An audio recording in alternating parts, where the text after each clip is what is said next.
no matter what the purists say, gimmicks works in MMA just as well as they do in professional wrestling.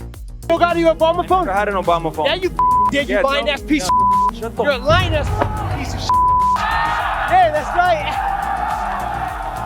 Right foot. Talking sells, and thousands of viewers tune into each and every press conference, hoping that anyone would raise hell put on a show. Unfortunately, despite a lot of Conor McGregor wannabes in the overall sports, very few end up capturing the attention of the masses. That charisma, you weren't raising hell, you're just babbling, and without a record of kicking ass, you're just a laughing stock. See why it's so difficult to work a stick. They all talk, but a select few actually get people to care. Recently, a guy by the name of Sean Strickland gained notoriety. What was it, like 2-0 against Izzy? What was it, 2-0? Did you watch the whole fight? No, I don't watch. Exactly, do your job next time. Oh man, I made the champion man with his frosted tips and his gay little watch. Oh no!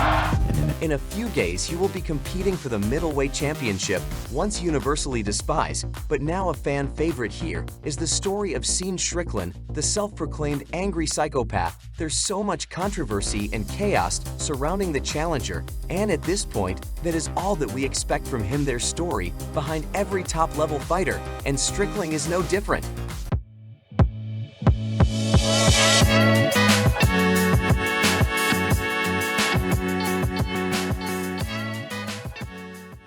At UFC 171, Sean Strickland made his promotional debut, and at first glance he seemed like an ordinary dude. He was brought in as a late replacement, and he said the usual. Mr. Sean Strickland taking on Bubba McDaniel, a veteran of the sport, but you are as well. Maybe the UFC fans don't know you as much. You weren't on The Ultimate Fighter, but you have a great record coming from King of the Cage. Yeah, I mean, I've been around, but I finally got the opportunity to prove myself in the UFC, and I'm pretty excited. Can't wait for that opportunity. Excited to be part of the UFC, becoming champion, all standard stuff whenever you back then. And I in my mind, I was registering, okay, Sean, throw a head kick. But you know when you're out there and you're in retard mode, I mean, pressure down. I don't mean in disrespect. We'll bleed it. All right, we'll bleed it. His first few fights were enough to demonstrate the guy had potential, but being a welterweight wasn't working out for him, and at one point he was 2-2 in his last 4, and after an impressive victory over Nordine Talib, Strickland was involved in a motorcycle accident that nearly ended this professional career. Whenever I first had my accident, I had a lot of doctors. Every doctor I spoke to was telling me that, hey, you can fight for sure, but you probably shouldn't fight. So the hardest thing was just kind of telling these doctors to shut up, like you don't know what I can or can't do. But the moment I started training, and after about a year back, getting in the gym, being in the octagon, warming up, man, it just feels home. It feels like I belong here. Admitted by the man himself, MMA was what saved his life, and Sean was not ready to quit on his dream just yet. His knee was crippled in the accident, but after 2 years of rest and rehabilitation, Tarzan once again entered the UFC octagon. He was a totally different guy. Ah, man, I want to fucking, try to kill him, man, and get paid. Strictly returned during the height of the first COVID, so maybe he thought a character would bring in more viewers. It's rare we see someone say, okay, I'm going to give you a chance to win. Yeah, let's go. I'll give you a chance to win. As I said it, simultaneously, I'm picturing me in the back room, sitting down, knocked out in the corner. And my coach is looking at me like, Sean, you're an idiot. I don't know what happened to the guy, but his filter was entirely gone. Like, I don't even think morality exists in my brain, so why the fuck am I named after a Disney character? I was younger, had long hair, and everyone was like, oh, well, like you, he's wild, he has long hair, Tarzan. It was fucking gay. I probably thought it'd get me laid when I was a dumb kid, and I'd like tell women that I'm emotional. I watch fucking Disney movies, suck my dick. Started talking insanity, even surpassing Colby Covers. Like, I'm almost hoping Russia fucking nukes us, just so our fucking nuts get a little bigger, dude. You guys are too soft. Sage Strickland brought the heat against fellow fighters, media members, and even fans. And while he was definitely entertaining and flat out hilarious, the public didn't appreciate his brand of selling fights. Maybe he was actually being real from admitting that he wanted to kill his opponent inside the cage. I kill someone in the ring, I'd fucking make me very happy. You mean that? I love it, absolutely. To threatening Kevin Holland. I think I told him I could rape him in prison one day and it bothered him. But I'm just saying the facts, dude. I'm just saying the fucking facts, man. If me and you were in a jail cell together and I wanted to, like, I can take that ass. Strickland was just too loud and controversial for the masses. Then he showed up to the UFC 276 pre-fight press conference looking like he had to take a detour from grocery shopping. This was his moment when Strickland seized the opportunity. This is my first press conference. You guys are a bunch of vicious bastards. Man, hearing the way you guys talk, I want to go down there and punch all you in the face. He set his sights on the middleweight champion Israel Adesanya the entire show. No man that beats off the cartoons is gonna beat me. Calm down. Calm down. I can tell you what, if you win this fight, when we fight, I knock you out, I'm gonna do a TikTok dance over your grave. Oh, fuck it.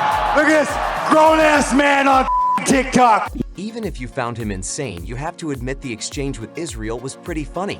Bro, I will right there, I smacked you on your ass. The f you do? Listen, bro, you're gonna break a nail. Calm down. I break your face. When you can make Robbie Lawler laugh, you know you can talk people into the building one back and forth with the champion. And suddenly, Adesanya versus Strickland seemed promising, even if just solely for the build-up. Sadly, Strickland lost his ticket to title contention when Alex Pereiro knocked him out. And in the next fight, he dropped a controversial decision to Jared Cannonier. And just like that, Strickland was stuck in gatekeeper mode for the rest of his career. Never underestimate the chaotic will, though. Strickland was in the public eye for a grand total of 24 hours, but that was enough to propel him after the 2 defeats. Strickland stepped up for the company in the fence and cord, back-to-back wins against Imavov and Mogum, and throughout all of this, he kept his aim on Israel, never missing a chance to roast the middleweight champion. I see Izzy before Dreykus, before Dreykus beats Whitaker, and I call him a Chinese.